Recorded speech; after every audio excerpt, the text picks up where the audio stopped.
Hi నమస్తే. నేను మీ journalist రెహమాన్‌ని. Andhra Pradesh సంబంధించినటువంటి ముఖ్యంగా విజయవాడ నడిబొడ్డున కృష్ణలంక పోలీసుల వ్యవహారం, ముఖ్యంగా గాదె సాయికృష్ణ 22 ఏళ్ల యువకుడు మిస్సింగ్ వ్యవహారం. లాకప్ డెత్ చేశారా? చంపేశారా? బాడీని కూడా కాల్చేశారా? లేకపోతే బతికే ఉన్నాడా? ఈ ఆరోపణలకు ఇప్పటివరకు సమాధానం లేదు. మార్కాపురంలో పోలీసులు గాదె సాయికృష్ణను తీసుకువెళ్ళి 40 రోజులైంది దాదాపుగా ఇవాల్టికి. ఇప్పటి వరకు అతనికి సంబంధించినటువంటి ఆచూకీ లేదు. అతనిని లాకప్ డెత్ చేసి, చంపేసి, అటు బాడీని కూడా మాయం చేశారు, క్రిమేషన్ చేసేశారనేది ప్రధానమైనటువంటి ఆరోపణ. సో ఇంతలా జరుగుతున్నా సరే పోలీసుల నుంచి ఎటువంటి సమాధానం లేదు సరికదా. ఇప్పుడు నిన్న ముఖ్యమంత్రి చంద్రబాబు నాయుడు ఆదేశాల మేరకు డీజీపీ అతన్ని సిఐ నాగరాజుపై సస్పెన్షన్ వేటు వేశారు.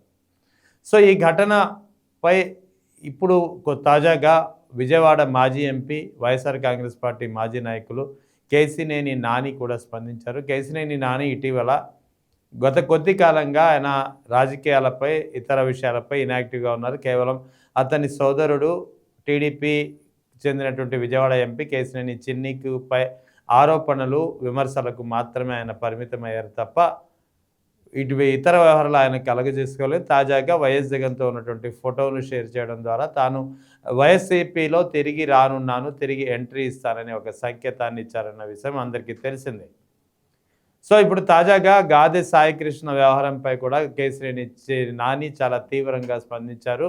ముఖ్యంగా పోలీసు వ్యవస్థ ఎంత అస్తవ్యస్తంగా ఉంది రాష్ట్రంలో, పోలీసు వ్యవస్థ విజయవాడలోనూ అటు రాష్ట్రంలోనూ పోలీసుల పనితీరు ఎలా ఉంది, పోలీసుల వ్యవహార శైలిపై ఎన్నెన్ని విమర్శలు వస్తున్నాయనే విషయానికి అద్దం పడుతోంది ఈ గాదె సాయికృష్ణ వ్యవహారం అంటూ ఆయన మండిపడుతున్నటువంటి పరిస్థితి. కేశినేని నాని చాలా తీవ్రమైనటువంటి వ్యాఖ్యలు చేశారు. ముఖ్యంగా గాదె సాయికృష్ణకు సంబంధించి ఆయన చేసినటువంటి వ్యాఖ్యల్లో లాకప్ డెత్ మరకలోనేవి జూనియర్ అధికారులను సస్పెండ్ చేసినంత మాత్రాన లేదా విఆర్కు పంపించినంత మాత్రాన లాకప్ డెత్ మరకలు చెరిగిపోవు. ఎన్టీఆర్ జిల్లా పోలీస్ కమిషనర్ రాజశేఖర్ బాబు వెంటనే సస్పెండ్ చేయాలి. కమిషనర్ను కూడా ఈ ఘటనకు బాధ్యుగా వహించి సస్పెండ్ చేయాలని కేశినేని నాని డిమాండ్ చేస్తున్నారు. మీడియా ముందు నిలబడి నా కొడుకు శవాన్నైనా అప్పగించండి, ఒకవేళ కాల్ చేసి ఉంటే బూడిదనైనా అప్పగించండి అంటూ సాయికృష్ణ తల్లి విజయలక్ష్మి గుండెలు పగిలేలా ఏడుస్తున్నటువంటి ఈ కన్నతల్లి విజయలక్ష్మి ఆర్తనాదాలు విజయవాడ నగర పోలీసు వ్యవస్థకే సిగ్గుచేటంటూ కేశినేని నాని అభివర్ణిస్తున్నారు. గాదె సాయికృష్ణ అనే వ్యక్తిపై నేర చరిత్ర ఉన్నమాట నిజమే కావచ్చు, కానీ దేశంలో అందుకు శిక్షించడానికి, అందుకు విచారణ చేయడానికి రాష్ట్రంలో చట్టాలు ఉన్నాయి, దేశంలో కూడా చట్టాలు ఉన్నాయి, రాజ్యాంగం ఉంది, కోర్టులు, న్యాయస్థానాలు ఉన్నాయి. కానీ ఒక వ్యక్తికి విధించాల్సిన గౌరవ న్యాయస్థానానికి, ఒక వ్యక్తికి శిక్ష విధించాల్సింది విచారణ చేసి గౌరవ న్యాయస్థానాలే తప్ప పోలీస్ స్టేషన్లు ఏమాత్రం కానే కావు. మే 9వ తేదీన మార్కాపురంలో ఒక వ్యక్తిని అదుపులో తీసుకుని కనీసం కోర్టు ముందు కూడా హాజరుపరచకుండా 35 రోజులకు పైగా అక్రమ కస్టడీలో ఉంచి ప్రాణాలు తీసే హక్కు పోలీసులకు ఎవరిచ్చారంటూ కేశినేని నాని ప్రశ్నిస్తున్నారు. నేర నియంత్రణ పేరుతో పోలీసులే నేరస్తులా మారి కస్టడీలో ప్రాణాలు తీస్తుంటే చూస్తూ ఊరుకోవాలా? ఇది కేవలం ఒక సిఐ బదిలీతో ముగిసిపోయే చిన్న విషయం కానే కాదు, దీని వెనుక చాలా పెద్ద కుట్ర ఉంది అంటూ కేశినేని నాని చాలా తీవ్రమైనటువంటి వ్యాఖ్యలు చేశారు. కృష్ణలంక సిఐ నాగరాజు వ్యవహారం విఆర్కు పంపడం అనేది తప్పును కప్పిపుచ్చుకునే దొంగ నాటకం మాత్రమే. బాధిత కుటుంబానికి న్యాయం జరిగే వరకు, విజయవాడ పోలీసుల అరాచకాలపై నిగ్గు తేల్చే వరకు జాతీయ మానవ హక్కుల కమిషన్ వేదికగా నా పోరాటం ఆగదంటూ కేశినేని నాని హెచ్చరిస్తున్నారు.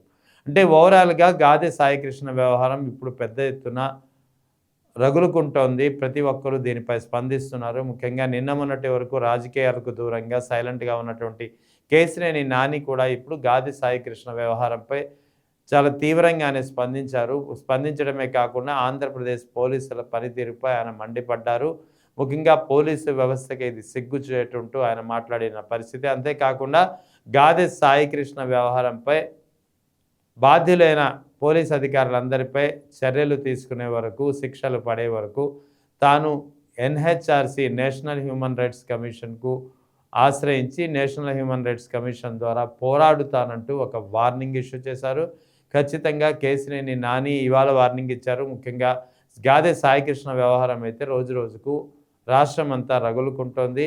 ఎందుకంటే ఇక్కడ గాదె సాయికృష్ణ నేరస్తుడా కాదా అనేది కాసేపు పక్కన పెడితే, అతను నేరం చేశాడా లేదా అనేది కాసేపు పక్కన పెడితే, పోలీసుల నిర్లక్ష్యం, పోలీసుల పనితీరు మాత్రం ఇక్కడ చాలా క్లియర్‌గా విమర్శలకు దారితీస్తుంది. ఎందుకంటే మార్కాపురంలో పనిచేస్తున్నటువంటి గాది సాయికృష్ణను మే 9వ తేదీన అంటే దాదాపుగా 35-40 రోజుల క్రితం పోలీసులు తీసుకువెళ్లారనేది నిజం. ఇందులో అయితే ఎలాంటి సందేహం లేదు. మరి ఆ తర్వాత గాది సాయికృష్ణని ఏం చేశారు? నిజంగానే ఎక్కడైనా దాచిపెట్టారా? ఒకవేళ నిజంగానే లాకప్ డెత్ చేయకుండా ఉంటే అతనిని ఎందుకు ప్రవేశపెట్టలేకపోతున్నారు ఇన్ని ఆరోపణలు వస్తున్నప్పుడు? కనీసం ఆ తల్లి విజయలక్ష్మికైనా చూపించే ప్రయత్నం పోలీసులు ఎందుకు చేయడం లేదు? లేదా నిజంగానే లాకప్ డెత్ జరిగిందా? దానికి లాకప్ డెత్ అనుకోకుండా జరిగిందా అనుకుంటే ఆళ్ళ మృతదేహాన్నైనా అప్పగించాలి కదా! మృతదేహాన్ని కూడా ఎందుకు అప్పగించలేకపోతున్నారు? అదొకటి.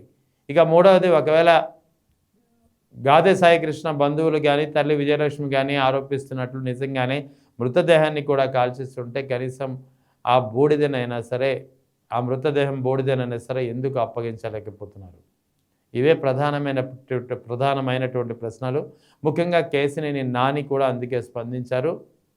కేసినేని నాని గాది సాయికృష్ణ మిస్సింగ్ వ్యవహారంపై, ఈ ఆరోపణలపై, ఈ విమర్శలపై న్యాయ పోరాటానికి ఎన్‌హెచ్‌ఆర్‌సీని ఆశ్రయిస్తానంటూ ఆయన హెచ్చరిస్తున్నారు. పోలీసులపై చర్యలు తీసుకోవాలి. ముఖ్యంగా విజయవాడ పోలీస్ కమిషనర్ రాజశేఖర్ బాబును కూడా సస్పెండ్ చేయాలనేది కేసినేని నాని చేస్తున్నటువంటి డిమాండ్.